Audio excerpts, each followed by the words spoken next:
Assam direct recruitment examination, যাক আমি চমুকৈ ADRE বুলি কওঁ, ADREৰ গ্ৰেড 3 পোষ্টসমূহৰ পৰীক্ষা 15, 22 আৰু 29 ছেপ্টেম্বৰত অনুষ্ঠিত হ'ব।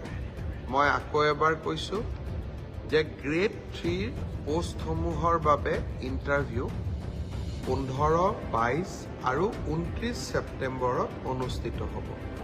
এই পৰীক্ষা এইবাৰ লোকসেৱা আয়োগে পতা পৰীক্ষাৰ আৰ্হিত হ'ব।